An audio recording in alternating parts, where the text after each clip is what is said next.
Every year, some 80 young people under 35 die suddenly from a heart problem they never knew they had.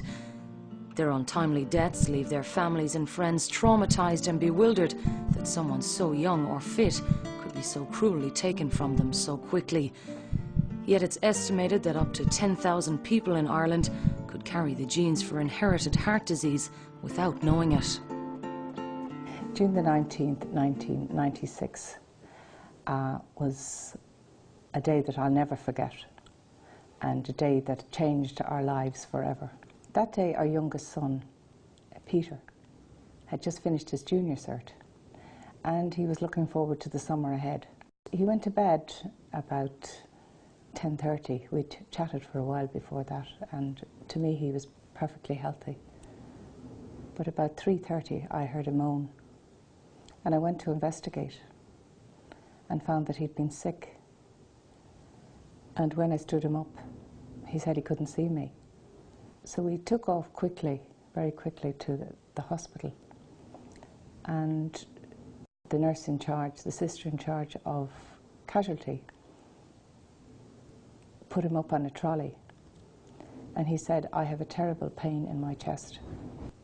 So what I vividly remember is about 5 minutes later, a consultant coming into me and saying, "Your son is seriously ill." And within 10 minutes, she came again and she said, "He's critically ill." And within 15 minutes, she turned up again, the consultant, and said, "I'm sorry, we lost him." And they are words I'll never forget. The sudden death of Peter Green inspired his parents Mary and Michael to form the charity CRY in 2002. CRY, Cardiac Risk in the Young, sets out to educate and inform young people and their families through media campaigns and public meetings, as well as providing much-needed counselling and support to families affected during this crucial time in their lives. CRY has raised the funds and has worked with clinicians to establish the Centre for Cardiac Risk in Younger Persons at the Adelaide and Meath Hospital at Tallaght in Dublin. The centre provides free assessment and treatment for families who've lost a loved one and who may have other family members who are at risk, and for young people who are experiencing worrying symptoms. The centre receives no government funding and is supported entirely by CRY. CRY is committed to working to establish a national centre for screening for hereditary heart disease. The CRYP in Tallaght, Dublin, provides a centre where families and young people can be assessed quickly in a single visit so that dangerous heart problems can be identified and treated before further tragedy befalls already suffering families.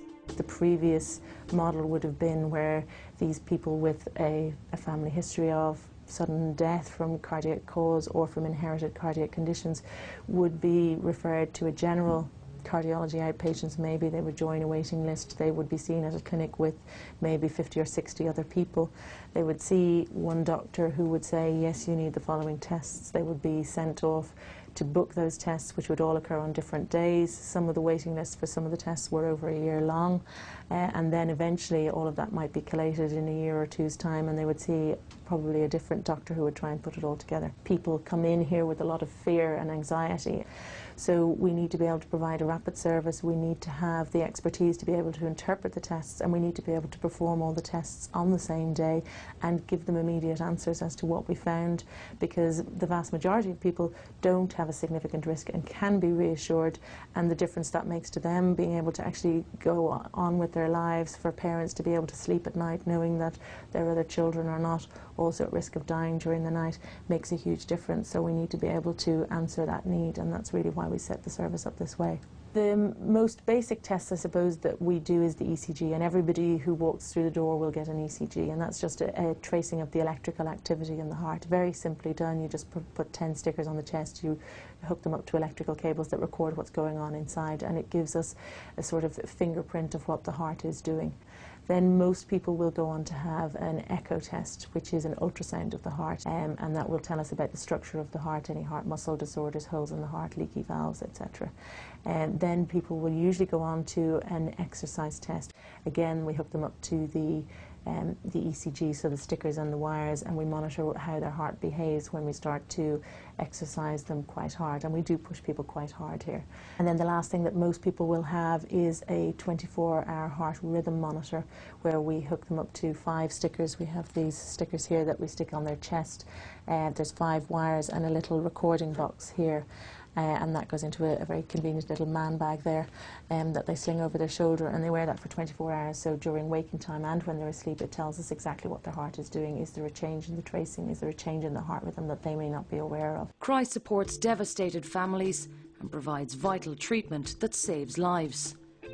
It's a registered charity, and all its work is financed through donations from individuals, organisations and fundraising activities that are always well supported by those who've benefited from its work and who want to give something back. Sarah was 26 when she passed. She was completely asymptomatic, like she never had an issue, like she was 110%, she was as fit as a fiddle. Sarah's funeral was on a Wednesday, and then on the Friday we were all in the house just kind of, you know, in limbo, and the TV was on in the background, and I heard somebody talking about losing a son, and it was Mary Green, and she had lost a very young son. And then she started to speak about the charity that she was involved in, which was CRY. And it was really kind of, you know, strange that it was just a coincidence, you know, that she was talking so soon afterwards. So obviously, like, after Sarah, you would kind of be worried about everybody else, because I have 3 brothers and a young sister as well, so you'd be kind of worried that who else is it going to affect, you know what I mean? They organise for us all to go up and be screened. Nobody else can give you an answer, really, only sudden cardiac death, and that's it, kind of. They have given me, like, peace of mind, like, that's priceless.